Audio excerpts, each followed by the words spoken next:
आज हम ये समझने वाले हैं कि स्टैक कैसे काम करता है। सबसे पहले तुम्हें ये समझने की जरूरत है कि डेटा स्ट्रक्चर का मतलब क्या होता है। स्पेशली जब हमारे पास बहुत सारा डेटा होता है तब इस डेटा को ऑर्गेनाइज करना बहुत ज्यादा जरूरी होता है, ताकि जरूरत पड़ने पर इस डेटा को हम इजीली रिट्रीव कर सके। और ऐसा करने के लिए जो मैकेनिज्म यूज किया जाता है उस मैकेनिज्म को हम कहते हैं data structure. Now when it comes to data structure, there are two types of data structure: primitive data structure and non-primitive data structure. When it comes to non-primitive data structure, इसके अंदर भी दो types है: linear data structure and non-linear data structure. Now when it comes to linear data structure, इसके भी दो types है: static data structure and dynamic data structure. अब static data structure के कुछ examples है और उन examples में से एक है stack, जो कैसे काम करता है ये आज हम पढ़ेंगे। ठीक है, और ये सब नौटंकी क्या है ये मैं तुम लोग को बाद में बताऊंगा, उसका टेंशन मत लो। अभी के लिए तुम्हें बस इतना समझने की जरूरत है कि स्टैक कैसे काम करता है, जो मैं तुम लोग को अब बताने वाला हूं। तो अभी शुरू करते हैं। अब सबसे पहले हम विजुअली देखते हैं कि स्टैक कैसे काम करता है और उसके बाद टेक्निकल भाषा में इसे समझेंगे। ठीक है, इमेजिन करो कि ये हमारा स्टैक है। Now when it comes to stack, हमें इसका साइज सबसे पहले फिक्स करना पड़ता है। तो लेट्स से फॉर एग्जांपल इसका साइज हम देते हैं 4। इसका मतलब ये है कि इस टैग के अंदर हम 4 एलिमेंट्स डाल सकते हैं, which would start from index 0 to index 3।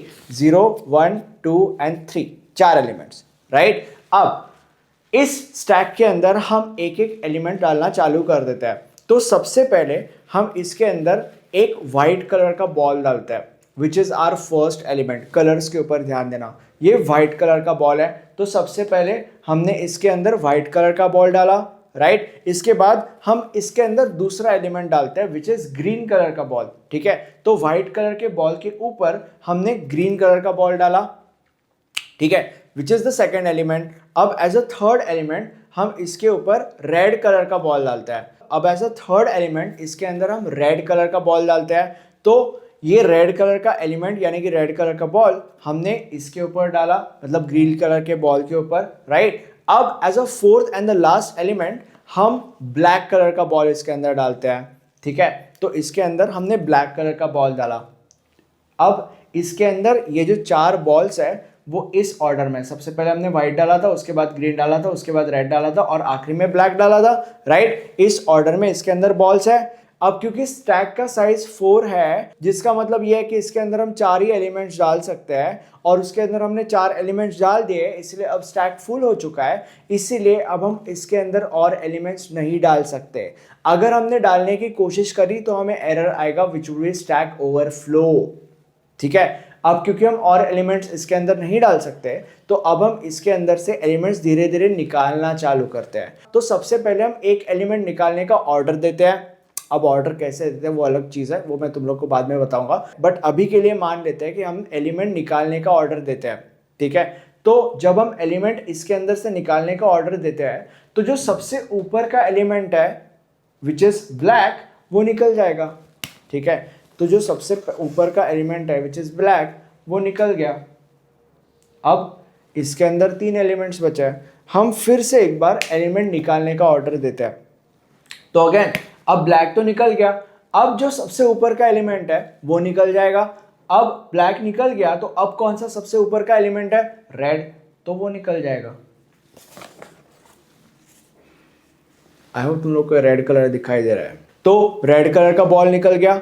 अब और एक बार हम एलिमेंट निकालने का ऑर्डर देते हैं, तो जब हम ये ऑर्डर देंगे तो अब कौन सा सबसे ऊपर का एलिमेंट है? ग्रीन, तो ग्रीन कलर का बॉल निकल जाएगा। ओके, तो ये ग्रीन कलर का बॉल निकल गया। अब हम फिर से एलिमेंट को निकालने का ऑर्डर देते हैं, तो अब कौन सा सबसे ऊपर का एलिमेंट है? विच इज व्हाइट, तो व्हाइट कलर का बॉल निकल जाएगा। अब स्टैक के अंदर कोई भी एलिमेंट नहीं बचा और इसलिए अब हम कोई भी एलिमेंट स्टैक के अंदर से नहीं निकाल सकते। फिर भी अगर एम्प्टी स्टैक से हमने एलिमेंट्स निकालने की कोशिश करी तो हमें एरर आएगा जिसका नाम है स्टैक अंडरफ्लो। ठीक है, तो बेसिकली विजुअली स्टैक ऐसे काम करता है। अब इसके अंदर अगर तुम्हें कोई भी डाउट्स हो गए दैट इज टोटली फाइन, क्योंकि जब हम टेक्निकल भाषा में इस स्टैक को समझेंगे तब तुम्हारे वो डाउट क्लियर हो जाएंगे। तो अभी टेक्निकली समझते हैं स्टैक कैसे काम करता है। अब ये भाई साहब ये हमारा स्टैक है। स्टैक के बारे में you need to understand that कि जो स्टैक होता है वो नीचे से क्लोज होता है और ऊपर से ओपन होता है, ताकि ऊपर से हम उसके अंदर एलिमेंट्स डाल सके और निकाल सके। सबसे पहले हम स्टैक का साइज फिक्स करते हैं। मैंने तुम लोग को बोला था कि हमें सबसे पहले स्टैक का साइज फिक्स करना पड़ता है। तो लेट्स से हम इस स्टैक का साइज फिक्स करते हैं 4। इसका मतलब ये है कि हम इस स्टैक के अंदर 4 एलिमेंट्स डाल सकते हैं, starting from index 0 to index 3। 0 1 2 3। That's your stuff, right?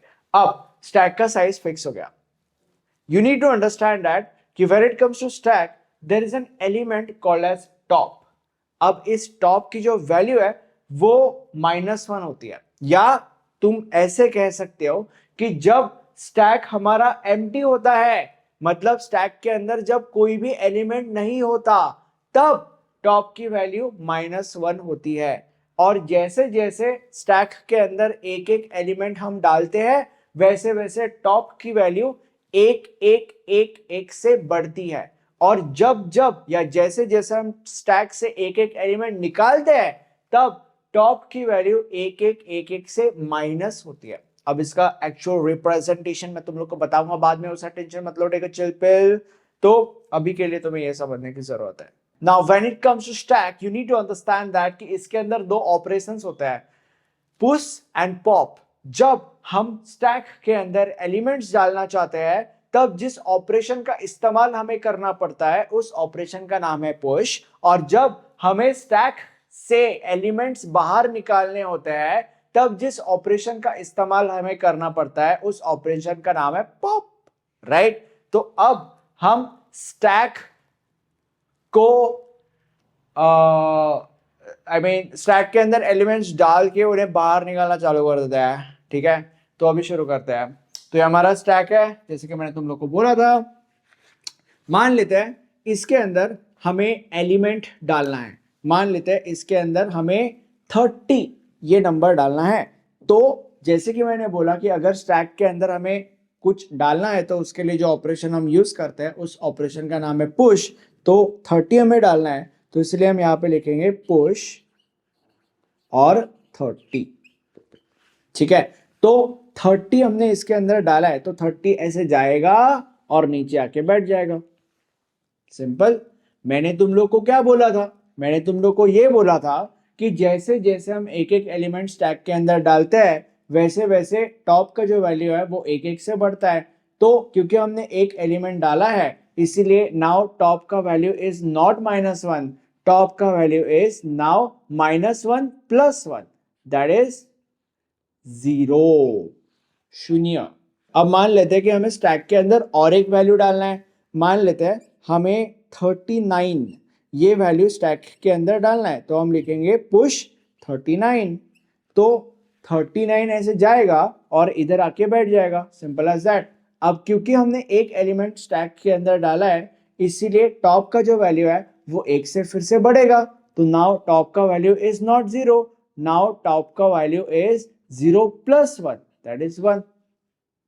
और तुम्हें यहाँ पे ये भी समझने की जरूरत है कि टॉप का वैल्यू 1 है और टॉप का जो एलिमेंट है दैट इज 39। ओके, अब हमें और एक एलिमेंट डालना है। मान लेते हैं हमें डालना है 63, तो इसीलिए हम यहाँ पे लिखेंगे पुश 63, राइट? अब 63 जाएगा और इधर बैठ जाएगा, सिंपल एज दैट। अब क्योंकि एक एलिमेंट हमने स्टैक के अंदर डाला है, इसीलिए टॉप का वैल्यू भी एक से बढ़ेगा। And now top is no more 1, top is 1 + 1, that is 2। हमें और एक एलिमेंट स्टैक के अंदर डालना है। मान लेते हैं हमें डालना है 97, तो इसलिए हम यहाँ पे लिखेंगे पुश 97। तो 97 हमने डाला तो 97 जाएगा और इधर बैठ जाएगा ऐसे। अब क्योंकि एक एलिमेंट हमने स्टैक के अंदर डाला है, इसलिए टॉप का भी वैल्यू एक से बढ़ेगा। नाउ टॉप का value is no more 2, top का वैल्यू इज 2 + 1, दैट इज 3। अब हमारे स्टैक का साइज 4 था, इसका मतलब स्टैक के अंदर हम 4 एलिमेंट्स डाल सकते हैं, जो कि हमने डाल दिए। तो अभी स्टैक हमारा फुल हो गया। अब क्योंकि हमारा स्टैक फुल हो गया है, इसलिए हम स्टैक के अंदर और एलिमेंट्स नहीं डाल सकते। अगर हमने फिर भी डालने की कोशिश करी, अगर यहाँ पे हमने फिर भी लिखा पुश व्हाटएवर एलिमेंट, मान लेते हैं 98, तो इसका मतलब यह है कि स्टैक फुल होने के बावजूद भी हम इसके अंदर एलिमेंट डालने की कोशिश कर रहे हैं। जो कि होगा नहीं, बट फिर भी जैसे यहाँ पे हम कर रहे हैं, फिर भी अगर हमने डालने की कोशिश करी तो हमें एरर आएगा, और इस एरर का नाम है स्टैक ओवरफ्लो। एकदम आसान भाषा में हम ये कह सकते हैं कि जब स्टैक फुल होता है बट उसके बावजूद भी हम उसके अंदर एलिमेंट घुसाड़ने की कोशिश करते हैं, तो एलिमेंट घुसता नहीं है और हमें एरर आता है, और जो एरर हमें आता है उसका नाम है स्टैक ओवरफ्लो। और अब यहाँ पे तुम्हें ये भी समझने की जरूरत है कि विजुअली हमें यहाँ पे दिख रहा है कि स्टैक हमारा पूरा का पूरा भर चुका है, बट टेक्निकली हम कैसे पता करेंगे, या टेक्निकल टर्म्स में हमें कैसे पता चलेगा कि आर स्टैक इज फुल? तो जब टॉप का वैल्यू n-1 हो जाता है तब हमें टेक्निकल भाषा में पता चल जाता है कि हमारा जो स्टैक है वो फुल हो चुका है। Top is equal to n-1 जब हो जाता है तब इसका मतलब ये होता है कि स्टैक फुल है। तो इज आर टॉप का वैल्यू n-1, n-1 क्या होता है? 4-1 दैट इज 3। तो is top equals to 3? Yes, top equals to 3। इसका मतलब स्टैक हमारा फुल हो चुका है, जो कि है, राइट? तो this you need to understand. अब स्टैक भर चुका है और एलिमेंट जा नहीं सकता, अब हम स्टैक से एक एक एलिमेंट बाहर निकालना चालू करते हैं, ठीक है? तो जैसे कि मैंने बोला कि अगर हमें स्टैक से एक एक एलिमेंट निकालना है तो उसके लिए जो ऑपरेशन हम यूज करते हैं उस ऑपरेशन का नाम है पॉप। तो इसीलिए हम लिखेंगे अब पॉप। अब तुम लोग मुझे बोलोगे कि ब्रैकेट के अंदर कुछ नहीं लिखा। ब्रैकेट के अंदर हमें कुछ लिखने की जरूरत ही नहीं है, और ऐसा क्यों? ऐसा इसीलिए क्योंकि अगर हमने पॉप कमांड दिया तो मैटर नहीं करता कि सबसे ऊपर कौन सा एलिमेंट है, जो भी एलिमेंट यहां पे है वो निकल जाएगा।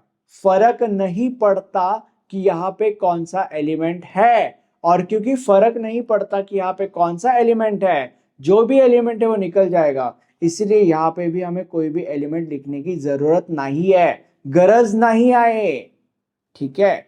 तो पॉप कमांड दिया तो इसका मतलब ये जो ऊपर का एलिमेंट है वो निकल जाएगा। तो एक बार हमने पॉप कमांड दिया तो ये जो ऊपर का एलिमेंट है वो निकल गया। और अगेन जैसे एक एक एलिमेंट डालने पर टॉप का वैल्यू एक एक से बढ़ता था, इन द सेम वे एक एक एलिमेंट निकालने पर टॉप का वैल्यू एक एक से रिड्यूस होगा।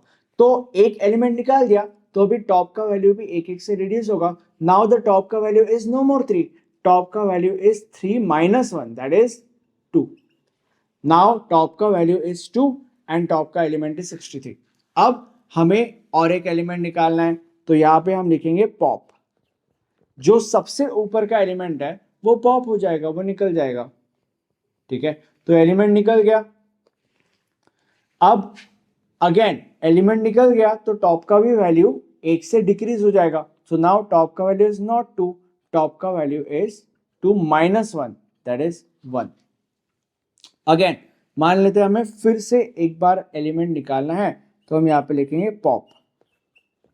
तो जो सबसे ऊपर का एलिमेंट है विच इज 39 वो निकल जाएगा, और क्योंकि एक एलिमेंट निकाल दिया है हमने इसलिए टॉप का भी वैल्यू एक से डिक्रीज हो जाएगा, which is top is no more 1 now, top is 1-1 that is 0।